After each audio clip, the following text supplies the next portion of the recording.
à l'écran. Est-ce que vous êtes prête? En attendant, voilà. Bonjour Malika. Bonjour Céline, bonjour Cécile, bonjour à tous vos auditeurs.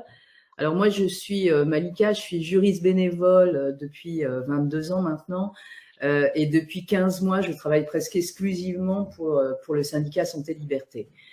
Euh, Pourquoi? Parce que le vote d'une loi, celle du 5 août 2021, a été votée et pour moi, elle est inédite à plus d'un égard. Tout d'abord, elle instaure un pass sanitaire, c'est-à-dire qu'elle crée une division dans la population entre les personnes qui peuvent accéder à certains lieux et d'autres pas. Et surtout, elle impose une obligation vaccinale pour certaines catégories de professionnels. Alors, pas uniquement de santé, il y a aussi les pompiers, on a vu, et d'autres catégories comme les gendarmes. Et pour ces personnes, cette obligation, elle est, comment dire, elle est indigne, je dirais, d'une loi. Elle est même scélérate, en ce sens que elle crée une vraie discrimination. Et le principe de discrimination, c'est un principe, normalement, un principe général du droit qui a valeur constitutionnelle. Donc le Conseil constitutionnel aurait dû invalider cette loi, ce qu'il n'a pas fait. Et par conséquent, on en est arrivé à ce que des milliers de soignants se sont retrouvés suspendus du jour au lendemain, donc à partir du 15 septembre. Et aujourd'hui, on est le 10 décembre, ça fait 15 mois pour certains qui sont suspendus. Il faut bien préciser aux auditeurs que c'est sans rémunération et que ça, c'est totalement inédit. Non seulement c'est inédit, en réalité, la suspension, elle existe dans le code de santé publique, elle existe, mais elle est enfermée et elle ne peut être prononcée à l'encontre d'un praticien de santé, enfin d'un soignant, que s'il a commis une faute. Et en plus, elle est encadrée dans le temps, c'est-à-dire qu'elle ne peut durer que 4 mois maximum. Et en plus, ils sont rémunérés pendant ces 4 mois de suspension. Tandis que là, c'est une suspension sans délai, puisque aujourd'hui, elle court toujours, donc ça fait 15 mois que des gens sont sanctionnés sans rémunération, et pas pour une faute, tout simplement pour avoir exercé leur libre choix de ne pas accepter cette vaccination. Rappelons quand même que les soignants sont tous à jour de leur vaccination. Ce ne sont pas des anti-vax comme on ne cesse de le répéter dans les médias ou des complotistes. Ils font très attention. On peut rappeler aussi que en mars 2020, on se fichait de savoir s'ils étaient à jour de leur vaccination. On leur demandait, même quand ils avaient attrapé le Covid, de continuer à travailler, à soigner les malades. Et ensuite, ils ont été, bien que notre président avait promis qu'il n'obligerait pas à la vaccination, eh bien, il y a eu cette loi du 5 août. Alors c'est pour ça en fait que je travaille ainsi que d'autres. Au début du syndicat, ce sont même des soignants en fait qui ont commencé à aider d'autres soignants dans des recours juridiques alors qu'ils ne sont pas du tout des juristes. Et ensuite, ils ont prospecté. C'est comme ça que j'ai été amenée à travailler pour le syndicat Liberté Santé. Je rappelle quand même que beaucoup d'avocats, et je pense principalement à deux, Diane Prota et Maud Marian, qui au tout début ont donné vraiment beaucoup de leur temps, du temps de bénévolat, ont créé des modèles de lettres pour aider tous les soignants. Alors, ce que dans mon travail, je vois de tout en fait en réalité depuis un an. Alors au début, c'était vraiment le choc pour beaucoup d'entre eux de se retrouver tout d'un coup démunis. Il faut insister aussi pour dire que certains n'imaginaient pas en fait se retrouver comme ça du jour au lendemain sans un salaire. Et les soignants, ils n'ont pas l'habitude de demander de l'aide. Donc, au tout début, je me souviens de certains ou certaines qui refusaient une aide de notre part. Bon, ça a évolué parce que la vie était très difficile. Il faut imaginer aussi qu'il y a, quand on parle des professionnels de santé, c'est des médecins, c'est des ergothérapeutes, c'est des ostéos, c'est des infirmières, c'est des techniciennes ou techniciens de laboratoire, comme on a entendu un peu plus tôt.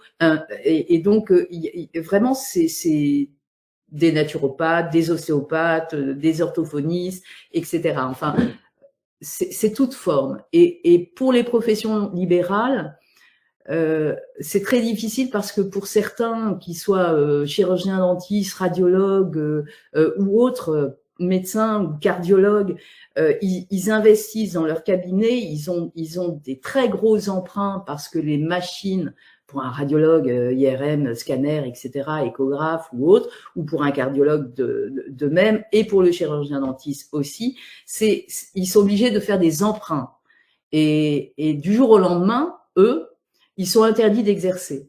Mais les prêts bancaires, il faut les rembourser quand même. Et donc, ils ne touchent plus du tout d'argent. Il faut imaginer ce qu'ont vécu certaines personnes. Et ils sont par milliers. Donc, c'est vraiment une loi infâme et criminelle. Voilà. Alors ça, c'est, je pose le tableau. Mon travail consiste essentiellement à répondre donc à des demandes, les aider à les écouter, les orienter, leur faire des courriers, les accompagner dans des recours juridiques, mais aussi leur apporter une aide psychologique, car beaucoup d'entre eux ont été très traumatisés, je dirais. Donc là, ça fait 15 mois que certains sont suspendus. Alors, ils ont essayé, pour les fonctionnaires du public, par exemple, d'obtenir des mises en disponibilité, puisque c'est possible. C'est-à-dire qu'en fait, là, quand ils sont en disponibilité, ils peuvent demander une disponibilité pour convenance personnelle pour 3 ans. Et dans ce cas-là, ils peuvent aller travailler ailleurs et donc s'en sortir financièrement. Je fais une petite parenthèse. On a dans les soignants et les soignantes, on en a beaucoup qui sont mamans toutes seules avec des enfants à charge. Donc, comment faire pour survivre? Et les directeurs d'hôpitaux n'ont pas voulu accorder ces mises en disponibilité. Ça ne commence que maintenant, 15 mois plus tard. Certaines peuvent obtenir, mais encore difficilement. La rupture conventionnelle a été beaucoup demandée pour tous les soignants du privé. Ça a été refusé aussi. Ou alors, comme j'ai entendu tout à l'heure la technicienne de laboratoire qui disait qu'il s'entendait pas sur les indemnités, bien évidemment, puisque la rupture conventionnelle, c'est comme je dis souvent, c'est comme un divorce par consentement mutuel. Il faut que les deux parties s'entendent sur chaque point de la rupture. Donc, les indemnités en font partie. Et si et l'employeur, il est en avantage là, puisque c'est l'autre, le salarié qui la demande. Donc là j'en profite pour leur dire à tous ces soignants, c'est si votre employeur et s'il y a une discussion sur les indemnités, n'hésitez pas à saisir le Conseil des prud'hommes pour les salariés du privé et obtenir cette rupture conventionnelle devant un tribunal. Aujourd'hui, on a quand même des décisions, de plus en plus de décisions positives qui accorde. Il y a Maître Coretem du barreau de Versailles qui a fait le buzz la semaine dernière avec une décision en fait sur la forme et pas le fond. On attend la décision justement du fond pour savoir si ce sera maintenu, mais on a quand même un juge départiteur devant le Conseil des prud'hommes et ensuite un juge de la Cour d'appel qui ont entériner la réintégration d'une soignante non vaccinée avec tous les arriérés de ses salaires. Voilà. Je voudrais aussi parler de, je ne sais pas combien de temps, je n'ai pas vu, mais j'ai encore du temps. Céline, pardon. Oui, merci. Dire aussi qu'on accompagne pas uniquement les soignants qui sont suspendus, mais aussi les soignants qui ont été vaccinés et qui n'en peuvent plus ou qui refusent maintenant parce que pour certaines, ils sont allés jusqu'à 3 doses et ils veulent absolument pas la 4e. Et dans certains CHU, il y a même des chefs de service qui imposent à leur équipe de faire ce 4e booster. Et ils ne veulent pas. Donc, ils se tournent vers le syndicat Liberté Santé et pour essayer de trouver une aide.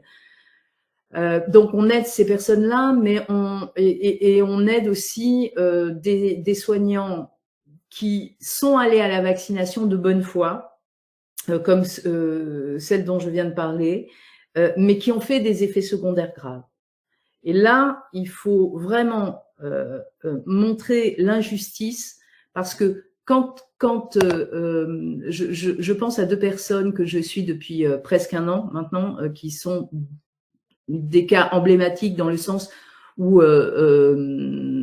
l'un a 31 ans et l'autre 30 ans, donc ils sont très jeunes, ils ont cru à la vaccination et ils ont fait des effets tellement graves que depuis 1 an, ils sont en arrêt maladie. Et leur hôpital ne reconnaît pas l'incidence de la vaccination. Mais pour eux, c'est évident, parce qu'ils étaient en pleine forme, c'était en plus des gens avec une hygiène de vie parfaite, des sportifs, et qui aujourd'hui ne peuvent même plus, ne peuvent plus travailler. Et donc, ils se sont tournés vers nous aussi, le syndicat Liberté Santé, et donc, je les accompagne. Je pense à François en particulier qui m'a contacté comme Sabrina pour faire des démarches contre leur hôpital. Ils voulaient les attaquer, mais ils étaient en tel mauvais état de santé que je préférais qu'ils prennent soin d'abord, qu'ils se soignent d'abord, et que ensuite, quand ils iraient un peu mieux, on les accompagnerait dans un recours. Et je suis contente parce qu'au bout d'1 an, pour Sabrina, elle commence grâce à des médecines, je dois dire, alternatives, parce que chez les médecins de l'hôpital ou autres, en fait, on leur dit même des fois que c'est dans leur tête que ça se passe, et d'aller consulter un psychiatre, et ils ne font absolument pas le lien avec la vaccination, ou ils refusent de faire ce lien. Pour François, ça a été exactement la même chose. Lui, c'est lui-même qui a fait la remontée à la pharmacovigilance, et il a obtenu sa fiche dense. Moi, il me l'a communiqué, et c'est reconnu, mais pas par l'hôpital, voilà, et pas par les médecins qu'il consulte à droite et à gauche. Et lui, après 1 an et après quand même différents traitements qu'il a essayés, il est toujours aussi mal, voilà. Merci beaucoup, Malika, pour votre témoignage.